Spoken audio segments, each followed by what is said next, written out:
Hello friends, it is Sat Chat time. I'm Lindsay, the Frugal Crafter. Maybe, maybe not. You can talk amongst yourselves. I don't know.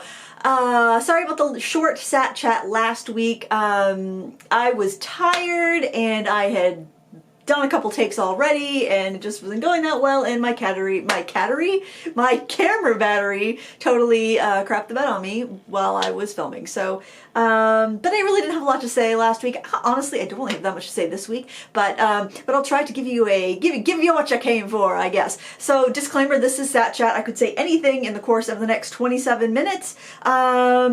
And if you are someone who is here for a painting tutorial, this is not a painting tutorial. This is just me chatting about random crafty and artsy stuff, and sometimes just life in general for the next 28 minutes. I try not to offend anybody. I try to keep this a nice, happy place. Occasionally I offend people, and I am sorry. If you're easily offended, then this probably is not the place for you either, although I think I'm like the Mr. Rogers of crafty, arty YouTube, but still, some people get offended over who knows what. But anyway, with those disclaimers aside, let's get into it. It is, it's actually Thursday at 4:48 in the afternoon when I'm filming this. I often film Sat Chat on Friday afternoons when I'm kind of done work for the week, but I'm getting ready to teach a class for Michael's tonight, so I had my hair and makeup done, and plus I'm filming some of the stand-up parts of my new alcohol marker workshop, which hopefully will be up and released by the time the Sat Chat comes out. So if it is, fingers crossed, guys, cross your fingers, please. I need all the vibes, because it's so hard for a class not to snowball when there's so much you want to share, you know what I mean?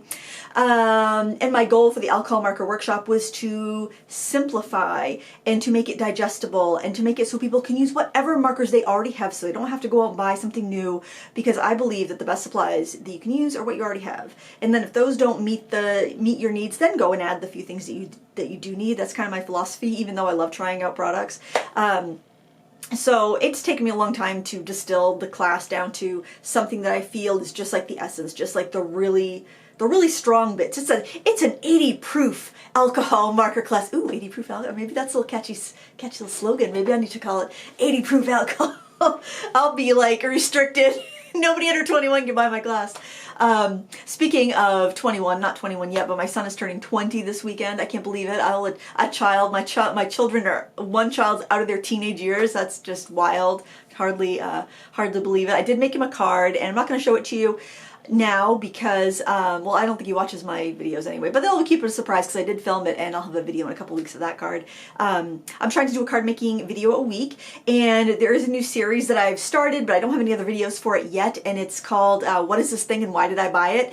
And it's like finding those weird, random, crafty fads that we bought over the years and unearthing them. And it's just going to be a lot of fun. I can't imagine a lot of people still hung on to a lot of these things, but I think it's just kind of like fun. Like when people post pictures of old tools on Facebook and it's like, can anyone guess what this was for? You know, so it's kind of just something novel and fun like that. And then if you have the tool and it's been gathering dust, well, maybe you'll bring it out one more time and use it before you decide whether it needs to go live somewhere else, or if it is worthy of staying in your stash. I have quite a few tools from these scrapbooking days, because I mean, I'm not kidding you, I had a tool, this was marketed for scrapbookers. It was a price gun. It was like a price gun. It was from Around the Block. That was a company, and I bought it in a grab bag, but I was pretty sure I wanted this thing, and I bought this grab bag, so I was pretty sure it had a price gun in it, one of those Around the Block scrapbooking price guns. The thing never printed right. The labels that you had to, there was like these little ink rollers that they had to put in there that were expensive, and they weren't very good, and there was like little rolls of price tickets you put in there, and you would have like little sayings that you could punch on the tickets, you could stamp on the tickets with the gun that would say love you or thank you or whatever. They never printed right, and but I couldn't, I held on to that thing for so long. It was like a honkin' price gun. I think like the regular retail on that thing was like $50, and I got in a grab bag for 20, so I didn't feel too bad about it, with a bunch of paper and other stuff. But I wanted it to work so bad, because like I thought it had such cool potential. Like, oh, I can have price stickers on my artsy layouts, and yeah, I finally got rid of that. I think when I did the KonMari a few years ago, that I finally got rid of that. it was not sparking joy. It was sparking lots of regret. So much regret. And that's the thing. If your art supplies spark regret, that's not a good thing. But I did get rid of that. So unfortunately, I won't be showing that in the what is this thing and why did I buy it series. But I'm sure I can dig up enough stuff. If not, I can ask my crafty friends and borrow some of their stuff, because we all have those things that we can't get rid of them because we paid good money for it. We probably paid more than we should have because it was like special scrapbooking or special crafter grade product thing. So I think it's going to be a fun series. It's probably just going to be more just entertainment than education, although I think you can always substitute things. But anyway, we did one with the Inkadinkado stamping gear. I didn't realize Inkadinkado had gone out of business, and so did EK Success. They were bought by American Crafts, and I guess both, at least EK Success and EK Tools was bought by American Crafts, and they closed it down, I guess. But so I guess if you have any like trimmers or anything like I do, I have this trimmer here, and luckily I have a fairly new blade for it. But I was wondering why the blades were getting so expensive for that thing. It's like, oh yeah, probably because there aren't too many left. They're antiques now. So yeah, anyway, that's coming up. I did post the holiday gift guide earlier this week, and I did get one comment like, it's not even Halloween, Lindsay, why are you posting a holiday gift guide? And the reason for that is because things were so delayed last year shipping for Christmas that I just wanted to have it out early, and I noticed in my YouTube analytics that a lot of people had been watching last year's holiday gift guide for artists. So I thought, well, there's new stuff that has come out, there's new deals that are out, so I thought I would just post that now, and that way if they sell out, then there's a chance that they'll come back in before Christmas and people can get the things that they want to get. But that's up if you are shopping for an artist in your life, or if you want to send the video to somebody that's shopping for you. If you have the same tastes and things that I do, that might be handy. But anyway, I just wanted to get it up earlier rather than later, because I saw the last year's video was getting watched a lot, and I do have some, I think, better recommendations this year just because of price-wise. Different products have come out and some prices have become lower on certain things that are good. I just like to find that quality for value balance, because yeah, there's tons of great stuff to go buy, but where are you going to get the best bang for your buck and get the highest quality product for the most affordable price? So that's out there. I'm like, oh, I don't have anything to talk about this week, but now I do, because I just went out to the mail, and I had an Amazon order, and as you know, I had no spend September, but now it's October, and I did place an order and actually had these in my cart almost all September thinking about them. And I'm going to show you what I got. Nothing's expensive. It's nothing too exciting, so so don't get too excited, but it's 4 items that I think are kind of cool. So the first thing is, and okay, I could have bought one for $6.99, or I could buy 10 for $10. So of course you know what I chose, right? So I got a bag of 10 of these flat compasses, and I actually went to Walmart and looked in the stationery section to see if they had these. They didn't. I went to the dollar store because I thought this would be a perfect dollar store type of item. What it is it's a flat compass. It's thin. It's like a bookmark, and it lets you do circles from like I would say probably 1/4 inch all the way up to 10 inches. And I got it because it's flat, and I could stick it in my my little travel art box really easily. I don't have to worry about like because usually I use this. I've had this since I was a child, this compass here, but sometimes it's awkward to use, and I don't want to carry this with me because of the pokey end, and then if you're traveling or on a plane or something, I don't think you could have that in your travel bag. So not that I go many places, but it's nice to have that option, and this is super light, and then you can use it with whatever pencil you have, whatever color pencil. You don't have to swap it out, you just go. So like you can hold this, you don't even have to stick up, and the other thing is you don't have to, like, you know, the center of the compass has a pokey bit that can leave a dent in your paper. You can just hold this down with your fingers, and you can turn this, you can just hold that in place with your finger, and then, you know, put a pencil in whatever little hole you want along the edge. Can you see how those little holes along the edge? So you put the pencil in the hole that you want, and then you can just draw it around. And there are not measurements on the holes. There's like, but you know what? There's letters. So probably it comes with a little. Each one of these has its own little pamphlet. So maybe there might be something about like getting a measurement, like figuring out how big it's going to be, but I'm not really that concerned. I just kind of want to get circles in different sizes because I like to do, I could show you actually, I like to do artwork where's that sketchbook gone? Seriously, what did I do with it? Oh, it's right here. I like to, I think I did it in here. I like to draw shapes, like especially circles in behind my drawings, and I just think it kind of like centers your focal point and looks kind of cool. By the way, this is one of the lessons that will be in my new alcohol marker class, and so is, whoops, yeah, so are the buoys here. I'm trying not to like reflect the light too bad. So I just have these kind of out because I'm filming the kind of the promo for that. This is one of the ones from the marker class too. This lantern, I love how this came out. I love markers on toned paper. Oh my gosh, I'm so excited because I love markers. So I'm really excited to teach that class. And that will be on my Teachable School, and as always, it'll be 50% off. So I will have a coupon code in the video description and a link to the class. I will put the link that will have the coupon code attached to it. It'll be marker 50 anyway.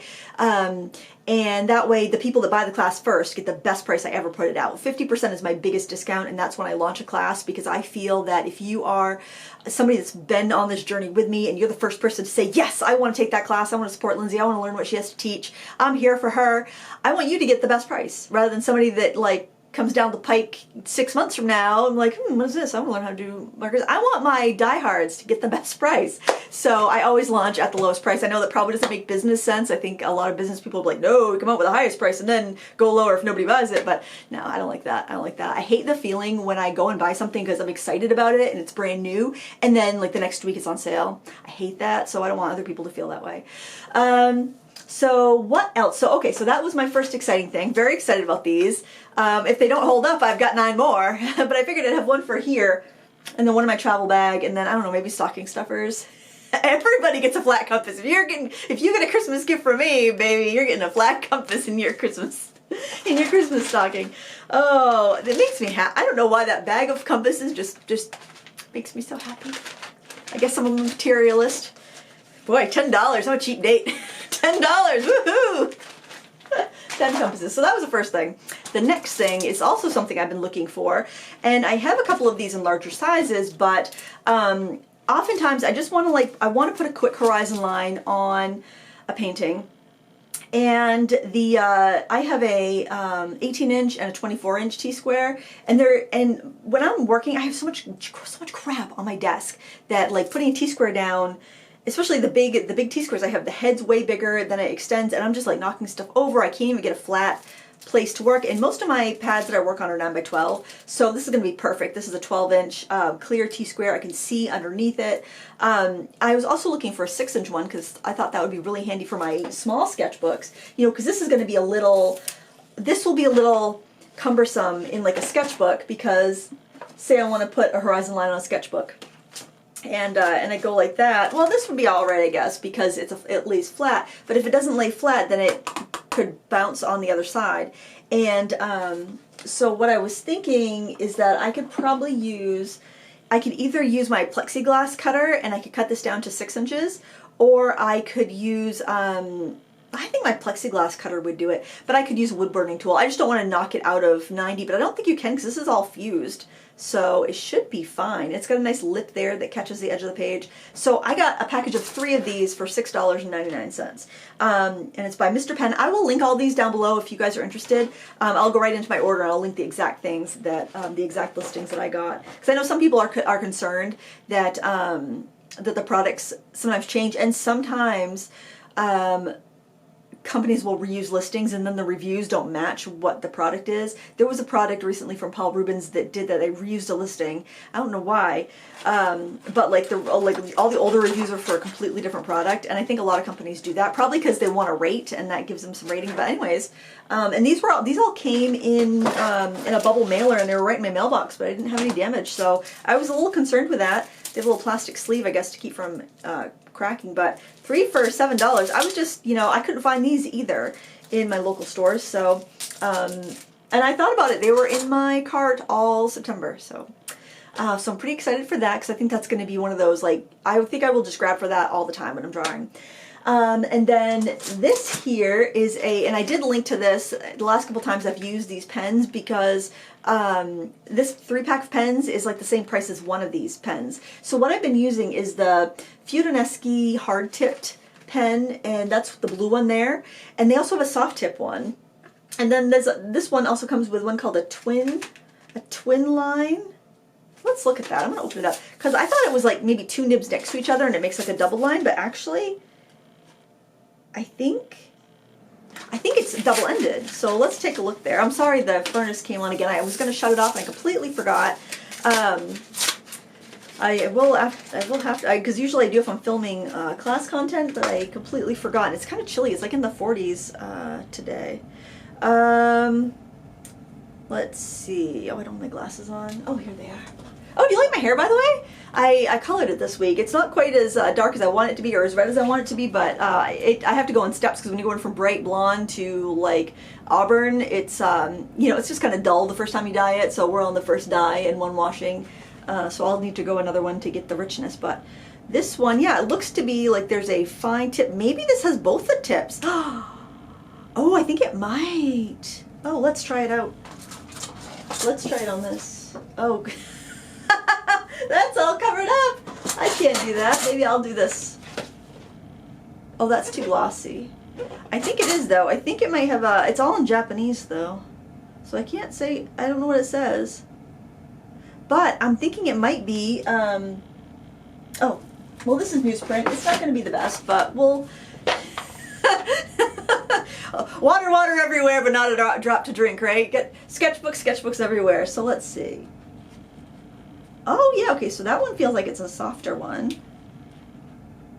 Oh no, you know what it is? I think it's like I think it's a black and a gray. Ooh, that's gonna be fun for Inktober.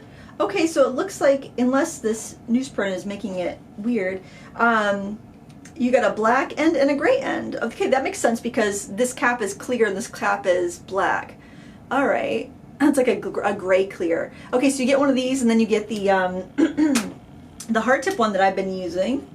Yep, that feels right. And I didn't know if I've seen some listings say extra fine and some say fine, but the more I look, I don't think there's a difference. I don't think there's 2 different points on these pens, are there? So I got a hard and a soft, and because I've seen they're actually really inexpensive in bulk, and the way that I've been using that pen this month, I thought, well, maybe I would like to get a multi-pack, but I don't want to get a multi-pack unless I know it's the one that I want. And I'd only tried one kind, so I'm like, well, I ought to see what else is out there, right? Do my research. So anyway, that's $4.99 for that 3-pack. If you get a 2-pack with just like the hard and soft tip pens, it's like $6. So it's like you get the 3-1 for $1 less. So I mean, I don't understand how Amazon works sometimes. So I grabbed that, and I did link that in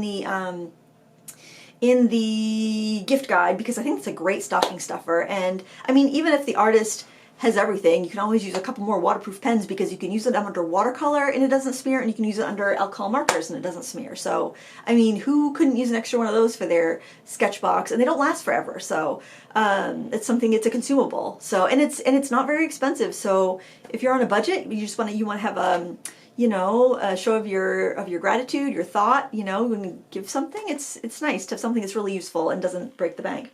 Now, this last thing was complete impulse, but I think it's a fantastic idea. And oh, it's funny how I came across this. This is something I never knew existed, but I was getting, so last week, remember how I told you I was just so overwhelmed with everything and just tired. I was cleaning the office because usually before I'm like finishing up a class, and I know I've got to really get in and do the deep work. I've got to do the organizing of the files. I got to do the editing. I got to make the patterns and the printables and the worksheets and stuff. That's overwhelming. That's an overwhelming task when I have to start. It's not just filming the lessons, but I have to go upstairs and start editing and that sort of thing. I find that to be very overwhelming. So I started cleaning, and for whatever reason, I find that like before I have to do something big and hard, if I clean, it makes everything so much easier. And I was going through my pile of things that I haven't yet reviewed, and I came upon this this box of colored pencils. I'm telling you, I have toted this box of colored pencils. It doesn't even have like a real brand name. They are weird. They were sent to me by Anstel Stationery Shop, And the coloring and the branding of it kind of reminded me of polychromos. And they felt fine when I was just kind of swatching them, but I haven't really done much with them, but I've been carrying them around with me with some card fronts that I want to color, and I still haven't managed to get that done.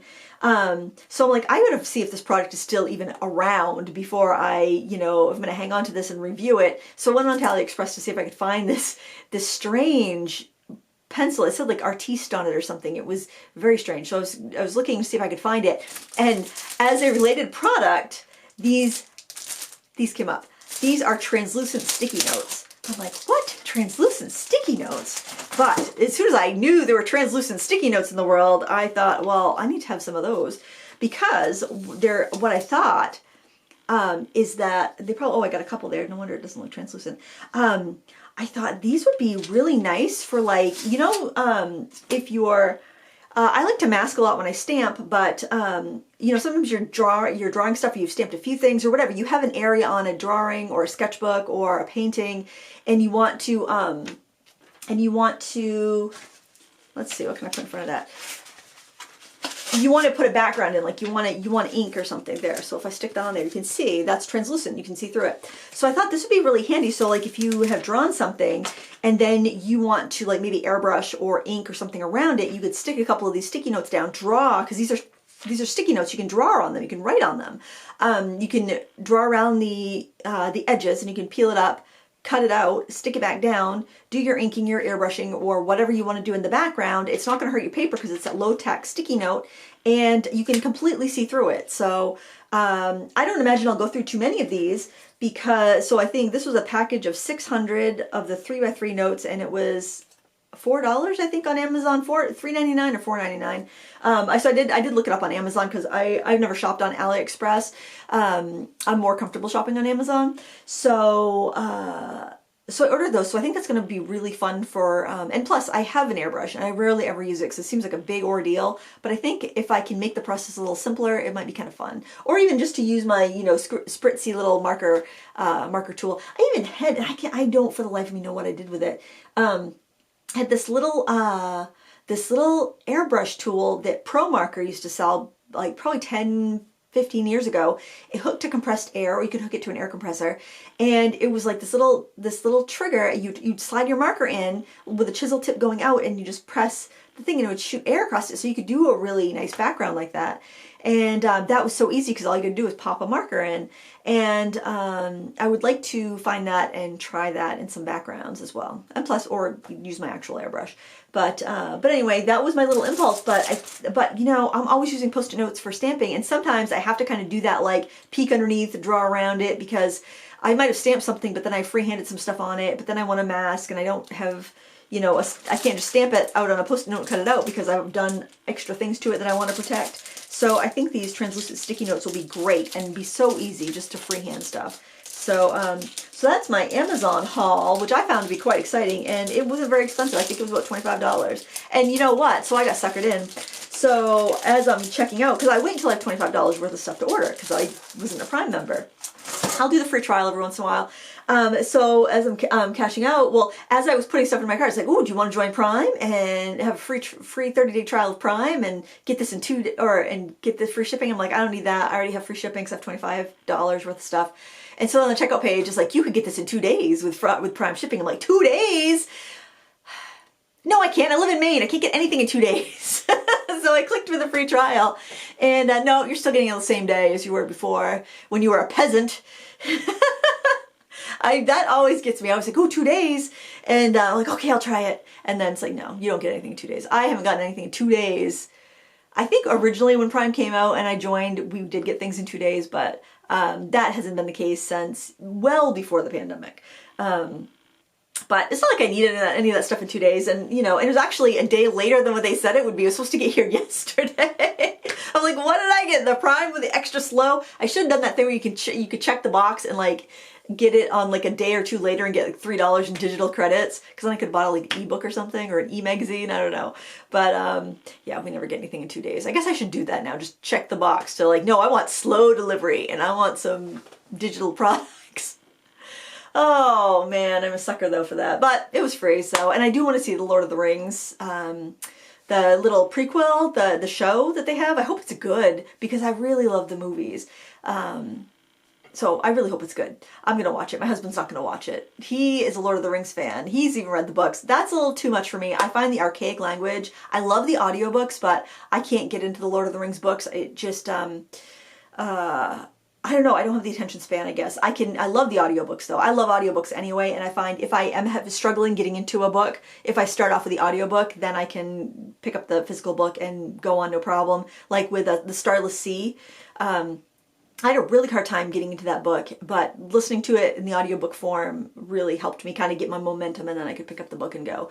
I have a hard time sitting still for too long to read, so audiobooks save the day. And I find I can, I'm listening to something when I walk the dog every day. I'm either listening to podcasts or audiobooks, so you might as well, right? Or currently I'm listening to The 4-Hour Workweek by Tim Ferriss and finding that I'm very inefficient. I'm very inefficient. It probably takes me 40 hours to do what he does in 4 hours. I don't know. But then again, I think it's a bit of BS because I know he's not running his business in 4 hours. Just he probably does that more in like podcast interviews a week. So I guess maybe it's what they consider work to be 4 hours. I don't know. And when I have a super productive day, like today has been a super productive day. Yesterday was a pretty productive day. When I have a couple days like that, then it like takes me days to recover because I like push. And then it's like, then I hit the wall. Then it's like, nope, I need to I don't know. I need to crash. I need to organize. I need to reorganize something because my brain is fried. I need to do some like very low energy, low thinking type of projects. So I don't know. What do you guys like? What do you think of that? I like the idea. I actually, I have to say, I like the idea. And the book has been all right, but I think it's almost like I've heard everything before. It's like I feel like it's kind of like he cherry-picked these principles from a lot of other books, like the 7 Habits of Highly Effective People. There was a lot of, I felt, parallels with that, like a begin with the end in mind, and just kind of being intentional and not multitasking and focusing on the thing you want to do, focus on the most important thing. So kind of like eat the frog, do the hardest thing first, don't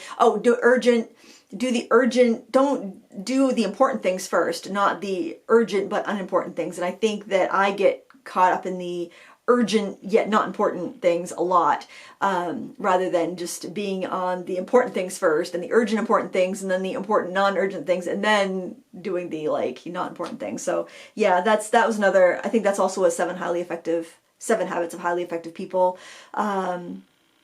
Yeah, there are a couple other things where it's like, yeah, I've heard of that from other books already. So, but it is a nice reminder if you're like self-employed and you want to, not be a lazy bum all day. But that's it from this lazy bum. I hope you're having a great weekend, and check out my marker class if it happens to be out now. Hopefully it is. Wish me luck, guys. Thank you so much for watching. I'll link the stuff I mentioned in the comments down below. Thanks for watching. Oh my gosh, how many times can I thank you? Thank you. Oh my gosh, watching. Yay. Happy crafting. Bye.